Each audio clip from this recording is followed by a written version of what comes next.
Plants बहुत हैं छत्तीसगढ़ में, इसके ऑक्सीजन की कमी नहीं है, ऑक्सीजन दूसरे स्टेट्स को भेजी जा रही है, लेकिन हाँ बेड्स और आईसीयू बेड्स की कमी थी, उसको लेकर सरकारें काम कर रही हैं। बुलेटिन में आगे बढ़ते हैं। दूसरी लहर का कोरोना काफी घातक है। एक तरफ अस्पतालों से मौत की डरावनी तस्वीरें आ रही हैं, दूसरी तरफ ब्लैक फंगस और हैप्पी हाइपोक्सिया लोगों को डरा रहा है। हम आपको बताएंगे कि हैप्पी हाइपोक्सिया और ब्लैक फंगस क्या है। हमारे साथ डॉक्टरों का पैनल होगा, साथ ही बात करेंगे वायरस के नए म्यूटेंट की। आपको 5 तस्वीरों से समझाने की कोशिश करते हैं कि happy hypoxia black fungus corona का नया स्ट्रेन क्या है। जी हाँ, इसके केसेस फिलहाल कम है, लेकिन केसेस आ रहे हैं और सबसे ज्यादा इफेक्ट इसका हो रहा है तो वो आपकी आंखों पर देखा जा रहा है कि उसका इफेक्ट हो रहा है। ब्लैक फंगस का आईसाइट बहुत वीक हो जा रही है या फिर बिल्कुल भी विजिबिलिटी जीरो हो जा रही है। ब्लैक फंगस का सबसे ज्यादा इफेक्ट जो देखा गया है वो आंखों पर देखा जा रहा है। मौतें ज्यादा हो रही हैं। ये कोरोना का नया स्ट्रेन है, हैप्पी हाइपोक्सिया नाम दिया गया है इसको, और केसेस कम है, लेकिन शोध बता रहे हैं कि ब्लैक फंगस सिर्फ हिंदुस्तान में नहीं, विदेशों में भी इसकी दस्तक हो चुकी है।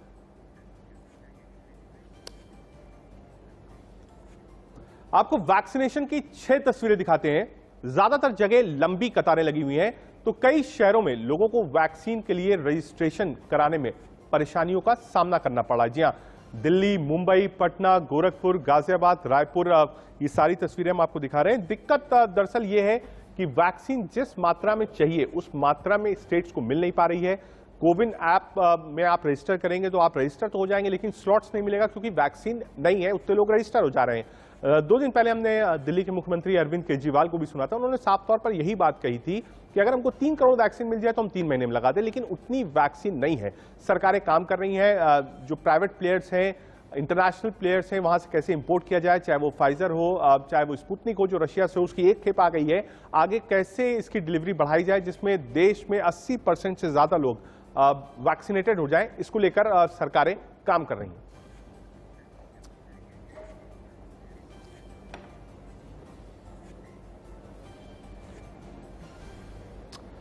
अब आपको ग्राफिक्स के जरिए समझाते हैं कि हाइपोक्सिया क्या होता है। जी हाँ, ये समझना जरूरी है। ये टर्म हाइपोक्सिया और ब्लैक लंग्स आया है। हाइपोक्सिया क्या होता है? लंग्स और कोरोना की इमेज आपको हम दिखा रहे हैं लगातार। युवाओं में कोरोना के घातक होने की सबसे बड़ी वजह यही है, हाइपोक्सिया। शरीर में ऑक्सीजन कम होने के लक्षण नहीं दिखते हैं, बीमारी जल्दी पता नहीं चल पाती है, चलने में बहुत देर हो जाती है। जी हाँ, बहुत लेट पता चलता है। मरीज को ऑक्सीजन सपोर्ट की जरूरत पड़ जाती है, यानी जरूरी नहीं है कि आपको और कोई दिक्कत आए, आपको ऑक्सीजन लेने में दिक्कत नहीं आएगी। हाइपोक्सिया जो है वो पूरी लंग्स को डैमेज कर देता है और बहुत लास्ट स्टेज में पता चलता है कि लंग्स इतना ज्यादा इंफेक्टेड हो गई हैं। हाइपोक्सिया को समझने के लिए हम आपको बता रहे हैं कि हाइपोक्सिया का मतलब है खून में ऑक्सीजन कम होना, यानी सैचुरेशन लेवल कम होना। ये कोरोना बीमारी का एक नया लक्षण है, यानी लेटेस्ट आप कह सकते हैं जो स्ट्रेन है वो यही है। 1 साल पुरानी महामारी में नए लक्षण आ रहे हैं। जी हाँ, 1 साल से कोविड को हम देख रहे हैं। अब ये नया सिम्टम्स आया है। निमोनिया, सांस लेने की समस्या इसमें होती है। खून में थक्के जमने जैसे लक्षण दिखते हैं, यानी ब्लड क्लॉटिंग होती है। कोविड प्रोटोकॉल का पालन करने के बाद भी राहत नहीं मिलती है। जी हाँ, ये हो जाता है और लोगों को पता भी नहीं चलता है, बहुत लास्ट स्टेज में पता चलता है। दूसरी लहर में युवाओं पर ही ज्यादा घातक है। ये जो बीमारी है वो सबसे ज्यादा स्ट्रेन जो है वो युवाओं में देखा जा रहा है। ऑक्सीजन सैचुरेशन घटकर 50% हो जाता है, जिसको 90+ होना चाहिए वो 50+ हो जाता है। किडनी, दिमाग, दिल समेत कई अंग काम नहीं करते, यानी मल्टीपल ऑर्गन को एक साथ आप कह सकते हैं ये अटैक करता है। हमारे साथ डॉक्टर्स का एक बड़ा पैनल होगा, हम अपने डॉक्टर्स के पास चलते हैं। डॉक्टर डीके गुप्ता हैं, सीएमडी फ्लेक्स हॉस्पिटल के, वो हमारे साथ होंगे। साथ ही साथ डॉक्टर नीलम मोहन है, सीनियर कंसल्टेंट, वो भी हमारे साथ होंगी। बहुत स्वागत है डॉक्टर साहब आपका। हम लगातार इंडिया न्यूज कोविड ओपीडी चला रहे हैं। कोई भी ऐसे लोग हों सिम्टोमेटिक, असिम्टोमेटिक, या उनके अपने साथ वाले लोग हों जिनके बारे में कोई सवाल हो, आप हमें फोन कर सकते हैं। हम लगातार अपने नंबर फ्लैश कर रहे हैं और 2 सीनियर डॉक्टर्स हैं हमारे साथ। डॉक्टर साहब, नीलम मोहन, आप ही से शुरुआत करेंगे। ब्लैक फंगस लेटेस्ट नाम आप चाहिए, अमेरिका में हो, यूरोपियन कंट्रीज हो, इस पर लोग ज्यादा बात कर रहे हैं। कह रहे हैं कि ये जो स्ट्रेन है, ये जो सिम्टम है वो पता भी नहीं चलता है, एक साथ आपकी लंग्स लगभग 90% तक डैमेज हो जाती है। डॉक्टर नीलम मोहन जी, इसको हमारी भाषा में म्यूकोरमाइकोसिस कहते हैं। दैट इज अ फंगस जी। जो नॉर्मल फंगस कैंडिडा उसको जैसे समझा जाता है वो अलग है, वो काफी उसको प्रोफिलैक्टिक एंटी फंगल से बचा सकते हैं। लेकिन ये जो फंगस होता है म्यूकर माइकोसिस, इसकी ट्रीटमेंट बहुत अलग है। एटली सिर्फ इंजेक्शन से ही ट्रीट होता है, लेकिन उसको आइडेंटिफाई करना इज वेरी इंपॉर्टेंट। हम साल में एक दो लोग को मिलते हैं जिनको इम्यूनोसप्रेशन पे होते हैं, उनको हो जाता है, जैसे पेशेंट्स ट्रांसप्लांट, स्टीरॉइड्स, ये सब। अब कोविड की मैनेजमेंट आप जानते हैं कि प्रेडोमिनेंटली स्टीरॉइड से रिलेटेड है, और हम ये भी जानते हैं कि इसमें ऑक्सीजन की कमी होने के कारण वो ऑक्सीजन ट्यूबिंग्स या वेंटिलेटर पे चले जाते हैं। तो जो भी इंसान, स्पेशली जिसको डायबिटीज हो या उसके साथ प्रोलॉन्ग हॉस्पिटल स्टे हुआ हो, प्रोलॉन्ग एंटीबायोटिक्स पे रहा हो, प्रोलॉन्ग वेंटिलेशन पे रहा हो, जिसको ट्यूबिंग्स के जरिए ये सब मिली है, इनमें प्रिडिस्पोजिशन हाई हो जाता है ये देखने के लिए, जिसमें हम अगर उसको गलती से ये समझे कि वो कोविड का निमोनिया है और हम कोविड की ट्रीटमेंट स्टेरॉइड्स और वो करते रहेंगे और एंटीबायोटिक्स, तो उससे नुकसान होगा। तो उसका नाम ब्लैक इसलिए रखा क्योंकि इसकी चिन्ह जो है, आपको ब्लैक साइंस दिखते हैं, चाहे आपके आंख में स्वेलिंग आ गए, नोज पे लगे, या ये, तो इसमें हम जो ऑक्सीजन भी देते हैं उसको ह्यूमिडिफाइड एयर होना चाहिए। ये सब डॉक्टर्स को संकेत मिल रहे हैं, जो एक्सपर्ट्स आ रहे हैं, अब न्यू गाइडलाइंस बनाए ताकि ये डॉक्टर्स को गाइडलाइंस मिले, प्लस पेशेंट्स को भी ये समझ आए कि अगर जरा भी किधर उनको सिक्रेशन में नाक से रिलेटेड ब्लैक दिखे या खून दिखे, तो उसको नॉर्मल साइनसाइटिस समझ के नजरअंदाज ना करें, आंख में सोजिश लगे तो नजरअंदाज ना करें। ये सब इसीलिए समझाया जा रहा है कि इसकी ट्रीटमेंट बिल्कुल अलग है और ओरल दवाइयों से ये नहीं संभलता है। डॉक्टर, एक चीज समझना चाहूंगा, ये जो सिम्टम्स हैं, स्टडी ये भी बताती है ये बहुत लेट आते हैं। ऐसा नहीं है कि ब्लैक फंगस के सिम्टम्स बहुत शुरू आते हैं, जो जहां तक मैंने पढ़ा है बहुत लेट आते हैं, और तब तक इन्फेक्शन जो है बॉडी में लगभग 90% तक फैल चुका होता है। उसके बाद चांसेस बहुत कम होते हैं, क्योंकि जो इस तरीके के सिवियर पेशेंट आ रहे हैं उनको कुछ पता नहीं होता है, उनके ऑक्सीजन लेवल बिल्कुल मेंटेन होते हैं, वो अपना काम करते रहते हैं, दौड़ते हैं, सब कुछ करते हैं, लेकिन ये इन्फेक्शन उनकी बॉडी में है, इसका जरा भी इल्म उनको नहीं होता है। डॉक्टर नीलम, राइट, इसीलिए ये गाइडलाइंस जो दी जा रही हैं सारे हाई रिस्क पेशेंट्स को दी जा रही हैं। ये मैसेज मैं पब्लिक को दूंगी कि ये जो होम केयर पे हम कर रहे हैं ये उनसे रिलेटेड अधिकतर नहीं रहेगा, लेकिन जो भी हाई रिस्क जैसे डायबिटीज, जिसको पहले से ट्रांसप्लांट्स हुए हैं, लिवर, किडनी, जो भी जो हाइड्रोस्टेरॉइड्स पे चल रहे हैं, हड्डी की problems and all these problems, तो ये हाई रिस्क की अपने डॉक्टर से जरूर संपर्क करें, क्योंकि ये जब फैलता है, आपने बिल्कुल सही कहा है कि जब तक समझ आता है कि एक खून आया या कालापन दिखे, तो इसमें दो इलाज होता है। बेसिक जो हम आईवी एंटी फंगल थेरेपी, जो एम्फोटेरेसिन भी जो हम कहते हैं, उसके साथ साथ काफी लोगों में सर्जरी करनी पड़ती है। जैसे अगर वो नाक साइनस में है तो हमें वो साइनस को उखाड़ना पड़ेगा, प्लेट, क्योंकि वो जैसे एक चीज खा जाती है बोन्स एंड ऑल, तो बिना सर्जरी के सिर्फ उसके जरिए मेडिकल कम होता है, डिपेंड्स ऑन द स्प्रेड। और ये मैसेज इसलिए दिया जा रहा है कि ये अर्ली आपको डिटेक्ट करना है, और अगर वो लंग्स में पूरा फैल गया so it is very high mortality, उसमें बचने की संभावना बहुत कम होती है। जी जी, ठीक है। डॉक्टर डीके गुप्ता को भी एक बार लाना चाहूंगा। डॉक्टर, हाइपोक्सिया जो नाम दिया है, ब्लड क्लॉटिंग भी इसमें हो रही है, और अमूमन ऐसे कई केसेस हमने देखे हैं कि लोग कोविड से रिकवर कर गए हैं, बिल्कुल ठीक हो गए हैं, उसके बाद हैमरेजेस हो रहे हैं, उसके बाद हार्ट फेल्स हो रहे हैं। इसी को समझा जाए हाइपोक्सिया से कि जो क्लॉटिंग हो रही है ब्लड में, वो सीधे सिवियर हैमरेज और हार्ट अटैक की तरफ ले जा रही है पेशेंट्स को। जी बिल्कुल, मैं आपको बताना चाहूंगा, जो कोविड की बीमारी है इसको हम सिर्फ लंग्स की बीमारी ना समझें। नॉर्मली स्टार्टिंग करता है हमारे अपर रेस्पिरेटरी इन्फेक्शन से, मींस नोज और गले में जाता है इन्फेक्शन, और उसके बाद धीरे धीरे लंग में पहुंचता है, लंग में निमोनिया करता है, ARDS करता है, या ARDS नहीं करता, जो लोग ठीक हो जाते हैं उसमें हल्का निमोनिया करके नॉर्मली लोग रिकवर कर जाते हैं। बट उसके अलावा हमारे बॉडी के दूसरे अंग हैं, चाहे वो हार्ट है, हार्ट में मायोकार्डाइटिस कर सकता है, किडनी डिस्फंक्शन कर सकता है, ब्रेन में इनकेफेलोपैथी कर सकता है, इसके अलावा और ब्लड में वायरेमिया करता है, ब्लड के अंदर बहुत सारे इन्फ्लेमेटरी मार्कर्स जो बनते हैं जिसमें IL-6, D dimer, serum ferritin, LDH, ये सब बढ़ के कहीं ना कहीं बॉडी के दूसरे अंगों को डैमेज करते हैं। तो पोस्ट कोविड केयर का बहुत इंपॉर्टेंट है।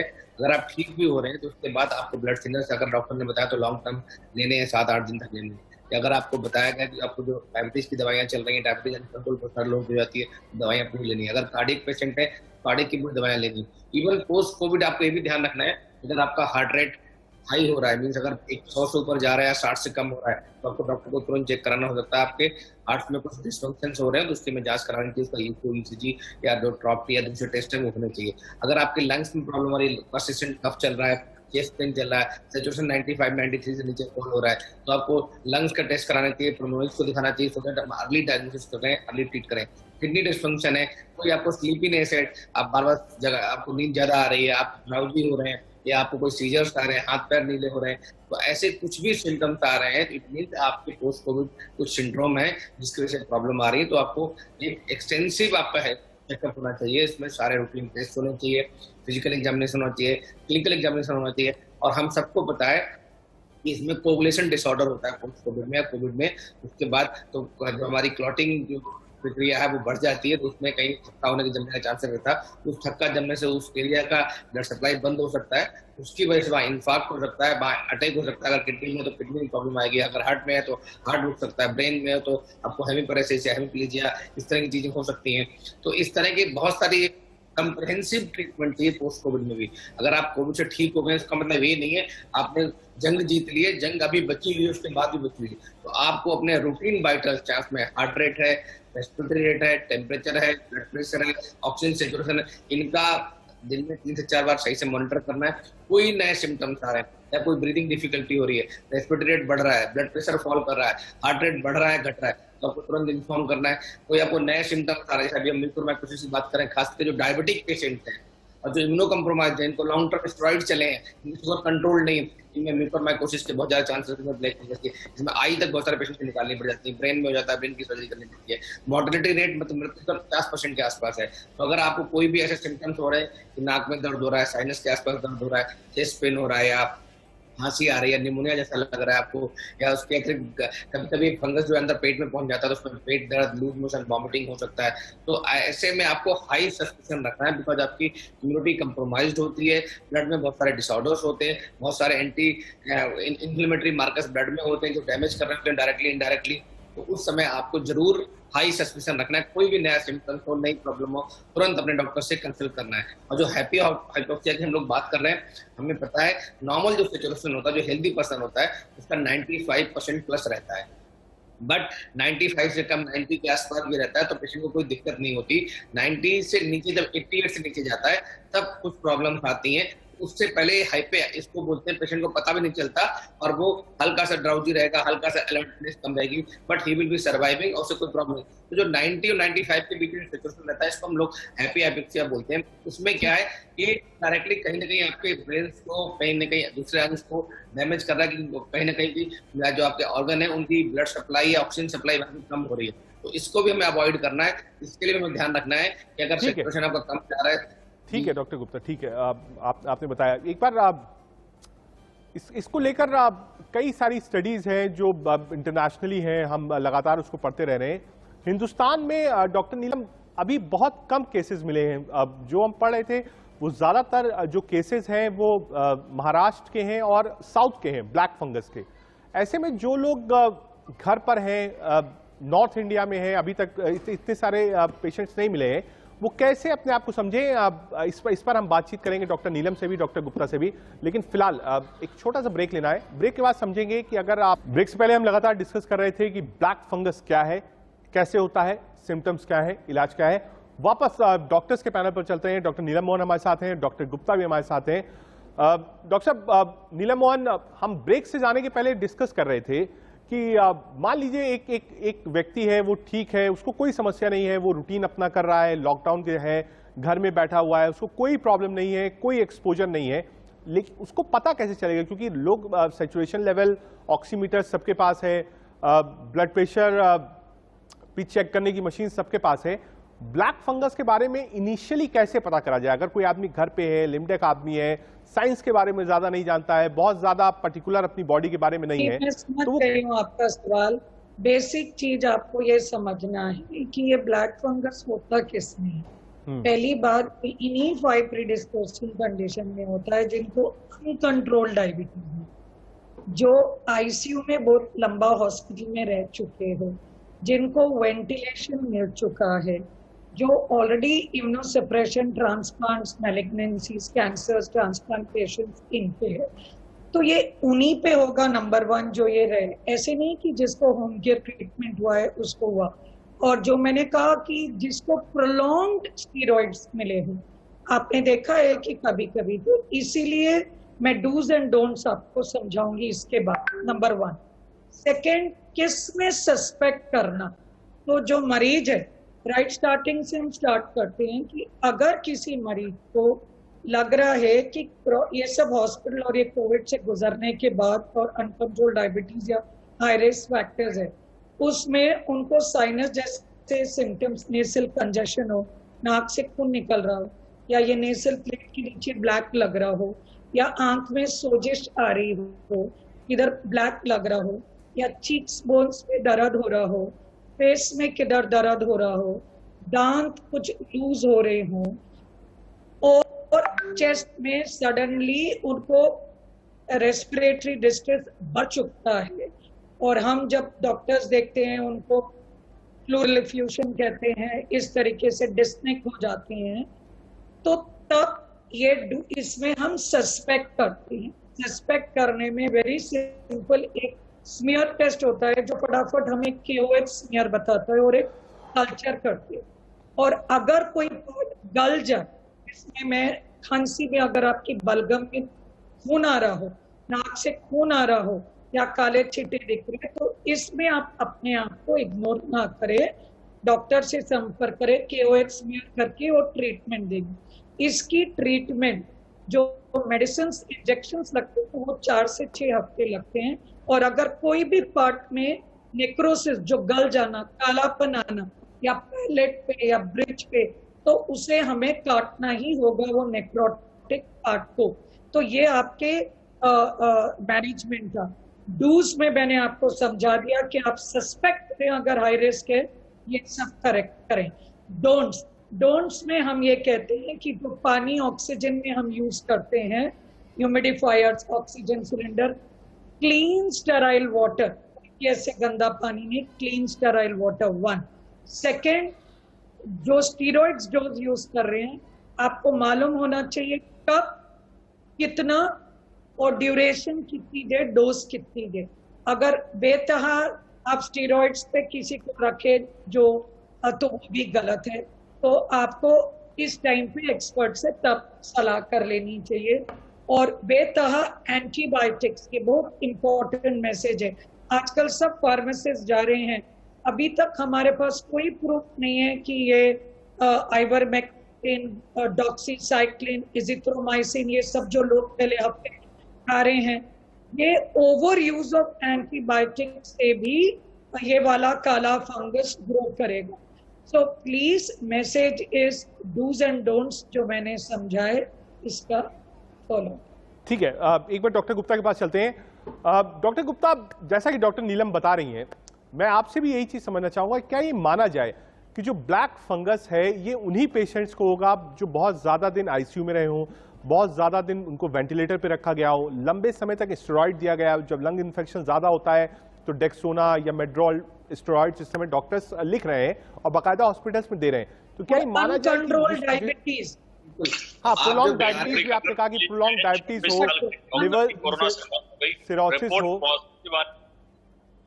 जी, तो क्या ये माना Definitely जाए आप ठीक कह जिसको रहे हैं कि जो नॉर्मली देखा जाता है म्यूकोरमाइकोसिस, उनमें देखा जाता है जो डायबिटिक पेशेंट हैं, जो इम्यूनो कम्प्रोमाइज्ड है, एचआईवी से संक्रमित हैं, कैंसर के पेशेंट्स हैं, ऑलरेडी उनका स्टेरॉइड बहुत लंबे समय चल रहे हैं, किसी और बीमारी के लिए चल रहे हैं, तो जिनकी इम्यूनिटी कम्प्रोमाइज्ड है उन्हीं लोगों में देखा जाता है। उनको जब लॉन्ग टर्म स्टेरॉइड देते हैं, अनकंट्रोल्ड शुगर होती है उनको, लॉन्ग टर्म आईवी एंटीबायोटिक्स चलते हैं, लॉन्ग टर्म आईसीयू स्टे होता है, लॉन्ग टर्म पेरेंटल ड्रग्स चल रहे होते हैं, तो ये लोग हाई रिस्क पे होते हैं। या जो न्यूनेट्स हैं या जो ओल्ड एज पेशेंट हैं, जिनको कोमोर्बिडिटीज हैं, जो लोग ऑलरेडी हाई रिस्क में, तो इन लोगों में चांसेस ज्यादा होते हैं म्यूकोरमाइकोसिस के। और वही बताया कि अर्ली सिम्टम्स यही है कि अगर आप कोविड ठीक हो गए और दोबारा आपको फीवर शुरू हो रहा है, दोबारा नेजल कंजेशन शुरू हो रहा है, दोबारा चेस्ट पेन हो रहा है, दोबारा गले में दिक्कत हो रही है, दोबारा यहाँ फॉरहेड में पेन हो रहा है, दोबारा आपको लूज मोशन वॉमिटिंग या पेट दर्द हो रहा है, तो इसका मतलब जिसका म्यूकर है, जिसके ग्रेन जो स्पोर्स हैं वो आपके अंदर जा रहे हैं बॉडी में, वो कहीं ना कहीं इन्फेक्शन कर रहे हैं, तो हाई सस्पिशन रखना चाहिए। अर्ली डायग्नोसिस होगी तो एग्रेसिव ट्रीटमेंट हो सकता है, एम्फोटेरिसिन भी देते हैं, बहुत लॉन्ग टर्म तक दवाइयां देनी पड़ती हैं। इसकी जो एंटी फंगल ड्रग्स हैं, चाहे वो ओरल हो चाहे आईवी हो, लंबे समय तक देना पड़ता है। और कभी कभी अगर थोड़ा डिले हो गया तो हमें सर्जिकल करके निकालना पड़ता है, जैसे अभी हमने बॉम्बे में देखा कई सारे पेशेंट्स के हमें ई न्यूक्लिएशन करना पड़ा, आंख निकालनी पड़ी।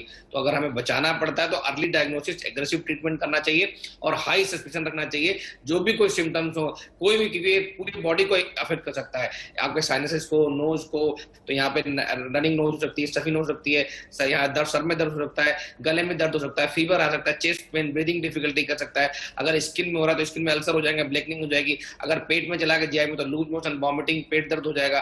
तो ये मल्टीपल सिम्टम्स हो सकते हैं, तो इसको आप कंफ्यूज ना करें किसी और बीमारी से। अगर ऐसे कोई सिम्टम्स आ रहे हैं तो तुरंत जांच कराएं, डॉक्टर को दिखाएं। अगर डायग्नोसिस कंफर्म होती है तो लॉन्ग टर्म जो भी दवाइयां लेनी है उसको दवाइयां लें, अदरवाइज ये डिफिकल्ट हो सकता है कंट्रोल करना। डॉक्टर गुप्ता, मॉर्टेलिटी रेट 50% है, मतलब 100 में 50 लोगों की मृत्यु जाती है अगर हम सही टाइमली इसका एक चीज ट्रीटमेंट आपसे नहीं करें। पूछना चाहूंगा डॉक्टर गुप्ता, प्रिलिमिनरी स्टेज में अगर पता चल जाए किसी पेशेंट को, जो आपने और डॉक्टर नीलम ने बताया है कि ये सारे सिम्टम्स हैं, तो प्रिलिमिनरी आप इन्वेस्टिगेशन इसकी क्या होती है? आई थिंक सॉरी, प्रिलिमिनरी पहली शुरुआती जांच इसकी क्या होनी चाहिए डॉक्टर साहब आपके हिसाब से? अगर किसी को सिम्टम मिलता है जो आप लोगों ने बताया है, तो सबसे पहली इन्वेस्टिगेशन कहां से शुरू दो होनी चीज करते हैं हम, माइक्रोस्कोपी, KOH स्मीयर कहते हैं इसको, और कल्चर। लेकिन KOH स्मीयर में और ये क्लिनिकल कंडीशन में अगर हमें ब्लैक दिख रहा है या ब्लड जो मैंने बताया या ब्लैक कलर दिख रहा है, तो फिर हम वेट नहीं करते रिपोर्ट्स की कल्चर की, बिकॉज कल्चर टाइम लेता है, तब हम तुरंत ट्रीटमेंट स्टार्ट करते हैं। अदरवाइज KOH स्मीयर का रिपोर्ट फटाफट आ जाती है, जो एक स्लाइड में डाल के हमें फंगस दिख जाता है। ठीक है, मतलब एंडोस्कोपी आपने कहा सबसे अगर किसी को लगता है तो सबसे पहले उसको एंडोस्कोपी कराना चाहिए अपनी डॉक्टर से सलाह लेकर। नहीं, एंडोस्कोपी या सिक्रेशंस की, जिस तरीके से जो बलगम आए अगर नाक में, वो ये इतना ज्यादा, मतलब आप इसको सोचें कि ये सिर्फ जो हमने 5 बताए हैं उसी कंडीशन में अनकंट्रोल्ड डायबिटीज, जो जिसको स्टीरॉइड ज्यादा मिल चुके हो, आईसीयू स्टे पे रखे हो, जो ट्रांसप्लांट्स, मैलिग्नेंसीज, HIV, स्टीरॉइड, ऐसे मरीजों को ही हम सस्पेक्ट करते हैं, जिनमें किधर भी अगर आपको ब्लैक कलर लगा, उल्ली जैसे ब्रेड पे आ जाती है अगर याद हो, तो अगर आपको आंख पे सोरिस, यहाँ पे दर्द, नाक का डिस्चार्ज, खून आ रहा हो, गले से थूक में खून आ रहा हो, तब हम ये स्मीयर और उसका टेस्ट करते हैं और उसमें इलाज करते हैं। क्योंकि ये हॉस्पिटल बेस्ड अधिकतर होता है, तो ये हॉस्पिटल्स के लिए हम डॉक्टर्स को चेतावनी दे रहे हैं, और जो पेशेंट हॉस्पिटल में लंबा रह के जा चुके हैं, उनको लगता है कि सब कुछ ठीक हो गया, हम उनको बता रहे हैं, और हम उन डायबिटीज को बता रहे हैं कि कृपया करके अपनी डायबिटीज कंट्रोल में लाएं, क्योंकि अगर आपकी डायबिटीज कंट्रोल में रहेगी, अधिक बीमारियां नहीं होएगी। तो ये भी एक मैसेज देना चाह रही हूँ। और आपको एक हैप्पी हाइपोक्सिया का मतलब समझाना चाह रही थी कि एक स्टडी थी जिसमें ऑलमोस्ट 1100 लोग में से डॉक्टर ने देखा कि जो लोग हैप्पी, मतलब अगर मैं आपका हाइपोक्सिया का मतलब सांस घुटना, अगर मैं ऑक्सीजन आपको कम दूं, उसको आपको सांस नहीं आएगी, उसे हम हाइपोक्सिया अंग्रेजी में, मतलब मेरी ऑक्सीजन कम होगी। जब ऑक्सीजन, तो इसमें देखा गया है कि कोविड वाले मरीज में कि डिस्पाइट आपकी CT स्कैन 86% में खराब था, वो 1099 पेशेंट में 41% को ऑक्सीजन भी दी जा रही थी। सिर्फ 18% ने बोला कि मुझे सांस लेने की तकलीफ है। तो हम ये वर्ड हैप्पी हाइपोक्सिया बोल रहे हैं कि उनकी ऑक्सीजन लेने की उनकी ऑक्सीजन लेवल कम हो जाता है, लेकिन उनको लगता है मेरा तो कोई ऐसे, मेरे को तो सांस लेने में तकलीफ नहीं हुई। तो जब वो इसीलिए हैप्पी हाइपोक्सिया कम हो जाता है। अच्छा, इसीलिए डॉक्टर साहब इसका नाम हैप्पी हाइपोक्सिया रखा गया है। फिलहाल के लिए डॉक्टर नीलम मोहन आप मिली, ब्लैक फंगस, हैप्पी हाइपोक्सिया, क्या करना है क्या नहीं करना है, इन सब चीजों के बारे में आपने बताया। आपका बहुत बहुत शुक्रिया। इंडिया न्यूज की कोविड ओपीडी थी, दो बड़े डॉक्टर्स थे देश के जिन्होंने बताया ब्लैक फंगस और हैप्पी हाइपोक्सिया के बारे में और विस्तृत जानकारी दी कि क्या क्या सिम्टम्स हो, क्या जांच हो और ट्रीटमेंट क्या हो। आगे बढ़ते हैं। कोरोना पर सियासत हो रही है, इस पर बात करेंगे।